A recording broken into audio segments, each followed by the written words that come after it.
everyone. I was told to wait 5 seconds before I start talking after I come up, so alright, now I can start. So my name is Theo and I'm a poet. I'm also someone whom Varric described earlier as slightly older than youth. So thank you very much for having me here among so many other amazing young speakers. What I'm going to talk about today is this question of why do poets write poetry when basically nobody understands poetry these days. When I introduced myself as a poet earlier, it's an introduction that often brings me lots of quizzical or puzzled stares.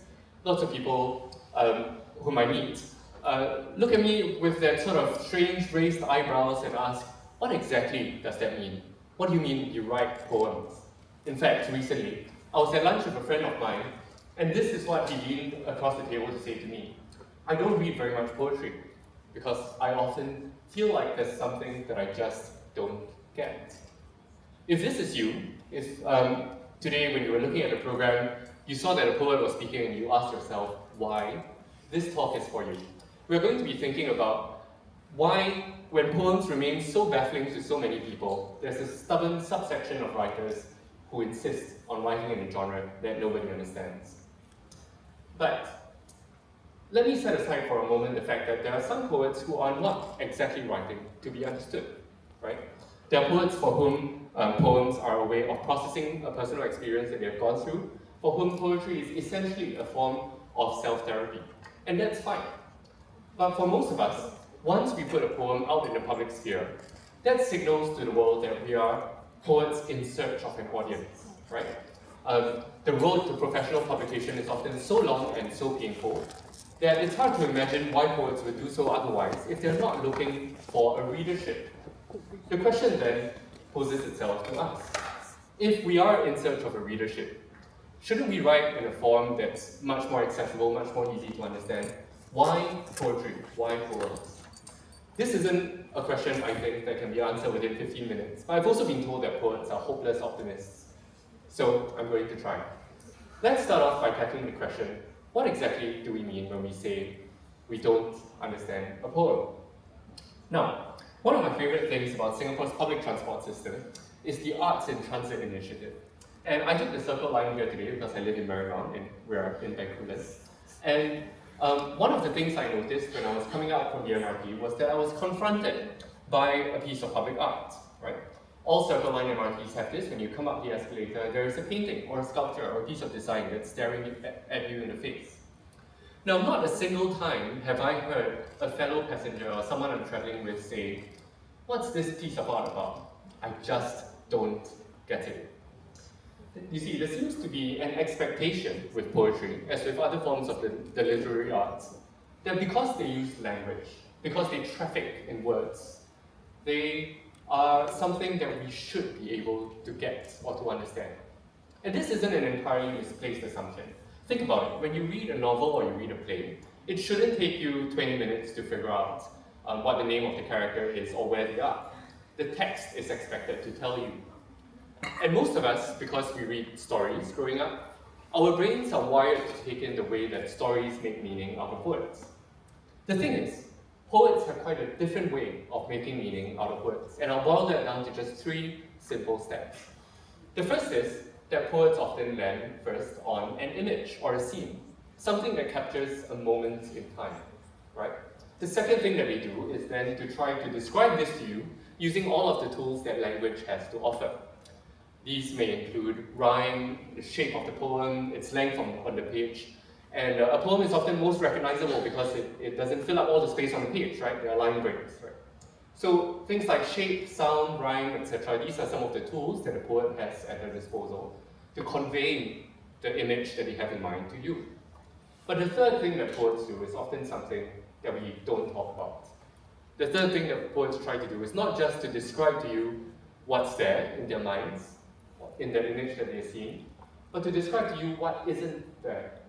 The Scottish poet Don Patterson put it this way. The prose writer or the fiction writer tries to evoke, tries to describe what they can see that you can't. The poet, on the other hand, tries to invoke what isn't there in the scene, tries to give you a sense of the unseen, the emotional response, the what's less tangible about what you're looking at. Let me illustrate this using a short poem by a friend of mine, Nathaniel Chu. And because it's not a very long poem, I'll read it out for us. Radical days. Today, this every day, I split my cup between alfalfa, bay leaf, soybean sprouts, and wonder what I'm worried will dry out first. These vegetal daydreams turning up their palms, or all the hands that I have not held in months, the voices gone unheard. It's hard to branch beyond these walls, to give regard to life in other plots I have not dwelled a while. But sharing dreams with plants, I learned that radical just means to start with roots. So I draft letters that I will someday send, sow plans for picnics, birthdays, and return airfare. I lean into the little fruits I grow, into this tendency to tend. Now this isn't a very long poem, and the image that you should have in mind reading this poem is that of the home garden. Now this poem was written during the COVID-19 lockdown, something that I'm sure we all remember, and a time also where lots of Singaporeans indulged their green fingers, right? So this poem is about tending to plants during the lockdown. And in this image, the poet, as you will see on my left side, at the end of every line, he uses repeated rhymes like up, cup, sprouts, out, held, dwell. All of these single syllable rhymes that give you a sense of the reassuring habits of tending and caring to a plant. Maybe that's a bay leaf plant or a basil plant. I'm sure many of you grow them at home. Now that's the scene that we can see. But the poem also points us to what we can't see out of all of this. You see, the image of the plants turning up their palms, the little leaves of the plants, points us to human connections that the poet hasn't felt in months because of the lockdown. Nathaniel, I happen to know, is a good friend of mine and traveled back home to Singapore from the US during the pandemic. And this poem captures that sense of his, of being far away from distant friends and not being able to see them, right? So in the connections that he forges with the plants in his home, he is imagining and dreaming about the friends whom he isn't able to meet with. If I can put it in a brief sentence, I would sum up this poem by saying that the scene or the image that is presented to us is that of his plants, or what he's really trying to tell us about is his plans. You see, when we look at a poem this way, it's much like looking at a painting rather than looking at a novel. We take a step back and we look at the poem and we ask ourselves three questions. First, what's the image that jumps out to us here? Second, how has that poet brought that image home to us just with words, right, rather than painting? But third, what is the poet also telling me about what I can't see? When I look at these plants, when I look at this lockdown situation, what am I imagining? What is the poet imagining? And how does that come home to me? Those of you who are a little bit more observant, or perhaps you're literature students, will also have noticed that the poem on the previous slide is what we call a sonnet. This poem has 14 lines. Every line has 10 syllables, and it has a very fixed rhyme scheme. Now, one of the features of the sonnet is that it has what we call a turn. And usually this is in line 8, so you see the word but. That's where the turn in this poem is. And what happens at the turn is the poet achieves a sort of realization, right? Or they come to a different conclusion than they started out with. If he started out despondent and dejected, after the turn, he is excited, hopeful, optimistic about what's to come after the pandemic. Even if you're not an expert though, even if the form of this poem and the history of this poem didn't come to you immediately when you looked at it, have no fear. The magic of poetry is that a skilled poet has already used language to nudge you in that direction. See, even if you didn't know where to look out for the turn, the way that the poem is structured, with 2/3 of the poem up there talking about watering plants, and the last 1/3 of the poem down here talking about friends far away, that has already signaled a turn in the direction of the poem. It is already operating on you, even when you don't analyze it. Now, what does this entire sort of relationship between the poet and the reader tell us? The job of the reader, putting yourself where you are looking at how I dissect this poem, the job of the reader really is to ask yourself a very simple question. Can I imagine what the poet is imagining? Can I see what the poet only has in his mind's eye? All of this doesn't require a literature degree. It only requires you to put yourself in the poet's shoes.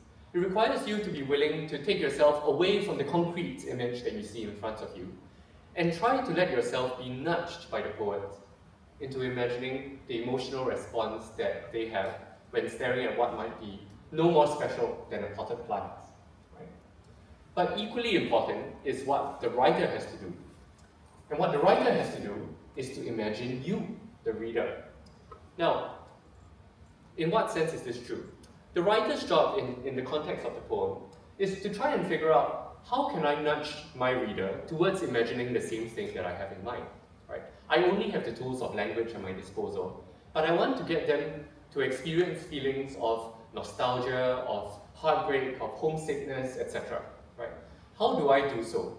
I do so through the tools that language affords me, and I have to imagine where you, my reader, is coming from.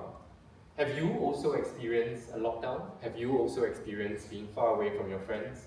Have you also experienced the joy of growing a plant at home?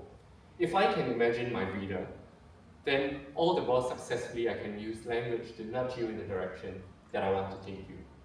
This entire process is a little bit like a dance for two.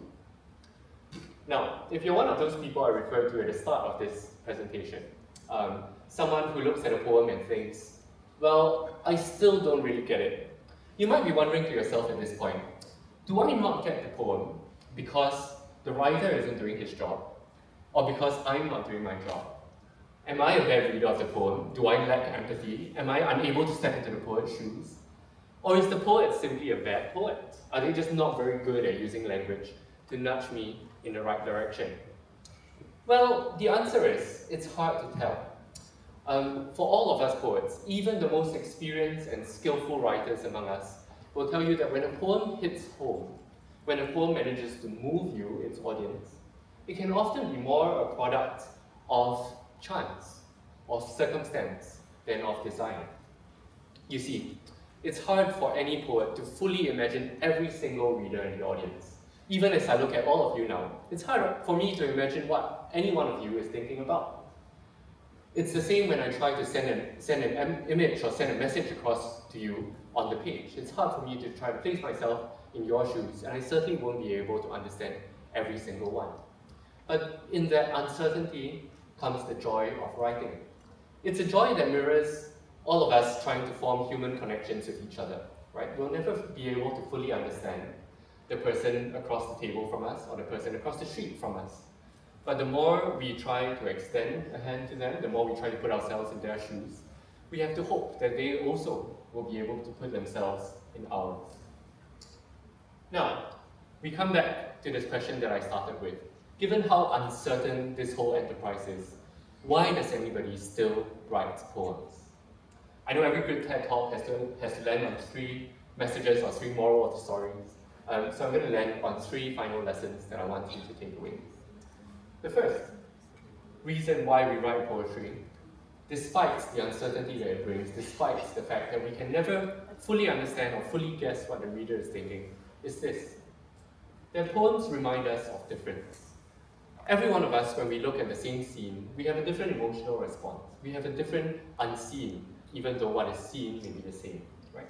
So when I try to get a poem across to you, when I try to convey something across to you, what I'm trying to say will be different from what anybody else tries to frame. And this is why the good poem is the enemy of the cliche, right? Because every good poem presents to you a distinctive point of view. It reminds you that all of us have different responses to things. All of us have a different starting point. But the second lesson is equally important. Poems are important. Reading and writing poems are important because they are an exercise in empathy. Whether you are the reader or you are the writer, whichever side of the page you happen to be on, you have to exercise that imagination that places you in someone else's shoes.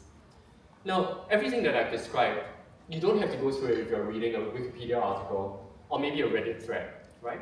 Because what you see there is quite simply what you get. But the imaginative gymnastics that you have to go through when reading or writing a poem, that teaches us something.